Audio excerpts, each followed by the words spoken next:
प्रशांत महासागरात सक्रिय असलेल्या एल निनोच्या प्रभावामुळे महाराष्ट्रात पावसानं मोठा ब्रेक घेतलेला आहे। अफगाणिस्तानकडून दक्षिण भारताकडे वाहणाऱ्या कोरड्या वाऱ्यांमुळे उत्तर महाराष्ट्र, मध्य महाराष्ट्र, मराठवाडा आणि विदर्भात पावसानं पूर्णपणे उघडीप घेतलेली आहे। 15 ऑगस्ट पर्यंत या भागात पावसाची शक्यता नाहीये।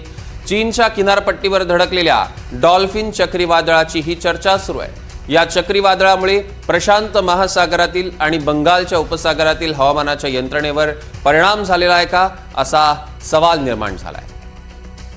प्रवीण मुधोळकर आपले प्रतिनिधी आपल्या सोबत जोडले गेले, त्यांच्याकडून अधिकचे अपडेट्स आपण घेणार आहोत। प्रवीण,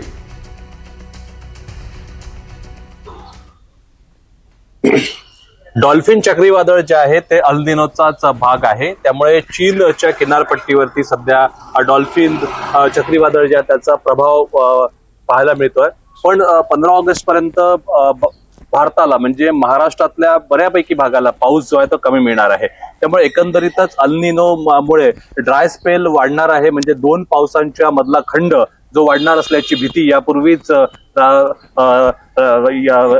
हवामान विभागानं, राज्य सरकारनं, केंद्र सरकारनं वर्तवली होती। ती आता कुठेतरी त्याची जी भीती आहे ती महाराष्ट्राला आहे। त्यामुळे 15 ऑगस्ट पर्यंत ड्राय स्पेल जो आहे तो राहणार आहे। त्यामुळे प्रशांत महासागरामध्ये मोठ्या प्रमाणामध्ये अशा पद्धतीनं चक्रीवादळाची जी स्थिती आहे ती सध्या दिसते आहे। त्यामुळे चीनला सध्या डॉल्फिन चक्रीवादळाची जी धडक बसलेली आहे, त्यामुळे महाराष्ट्रातला जो बाष्पयुक्त जे वारं असतं महाराष्ट्राकडे येणारं त्याला जरा वेळ लागतोय। त्यामुळे 15 ऑगस्ट पर्यंत महाराष्ट्रातल्या मध्य महाराष्ट्र, विदर्भ आणि काही प्रमाणामध्ये मराठवाड्यामध्ये जो पाऊस आहे त्याला उशीर जो आहे तो होणार आहे। त्यामुळे एकंदरीतच मराठवाड्याला पावसाची शक्यता आहे आता। त्यामुळे काही ठिकाणी पाऊस पडला होता मराठवाड्यात, त्यामुळे आस जी आहे मराठवाड्याच्या शेतकऱ्यांना ती मिळाली होती।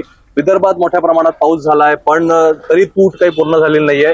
कोकणात बऱ्यापैकी पाऊस झालाय, मुंबईकडे जास्त पाऊस झालाय, पण आता हा जो पाऊस झालाय तो जुलै महिन्यातला आहे। त्यामुळे ऑगस्ट सप्टेंबरचा जो अपेक्षित पाऊस असतो तो काही पूर्ण झालेला नाहीये। त्यामुळे आता जो ऑगस्ट मधला पाऊस आहे त्यासाठी 15 ऑगस्ट पर्यंत पुन्हा वाट जी आहे ती पाहावी लागणार आहे। त्यामुळे आता डॉल्फिन चक्रीवादळामुळे पुन्हा एकदा खंड जो आहे पावसाचा तो राहणार आहे।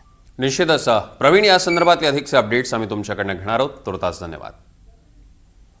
आणि याच पावसासंदर्भातली एक अत्यंत महत्त्वाची बातमी, खरं तर राज्याची चिंता वाढवणारी ही बातमी म्हणायला पाहिजे, कारण राज्यभरातील 8 तालुक्यांमध्ये 50% कमी पाऊस झालेला आहे। 190 तालुक्यांमध्ये सरासरीपेक्षा कमी पाऊस झालाय। 7 ऑगस्ट पर्यंत राज्यातील 355 पैकी 8 तालुक्यात सरासरीच्या केवळ 25 ते 50% पाऊस झालाय। या तालुक्यात नंदुरबारमधील 4, कोल्हापूरमधील 2, नाशिक अहिल्यानगरमधील 1 तालुक्याचा समावेश आहे। तर 165 तालुक्यांमध्ये दरवर्षीच्या सरासरीपेक्षा अधिक पावसाची नोंद झाली आहे।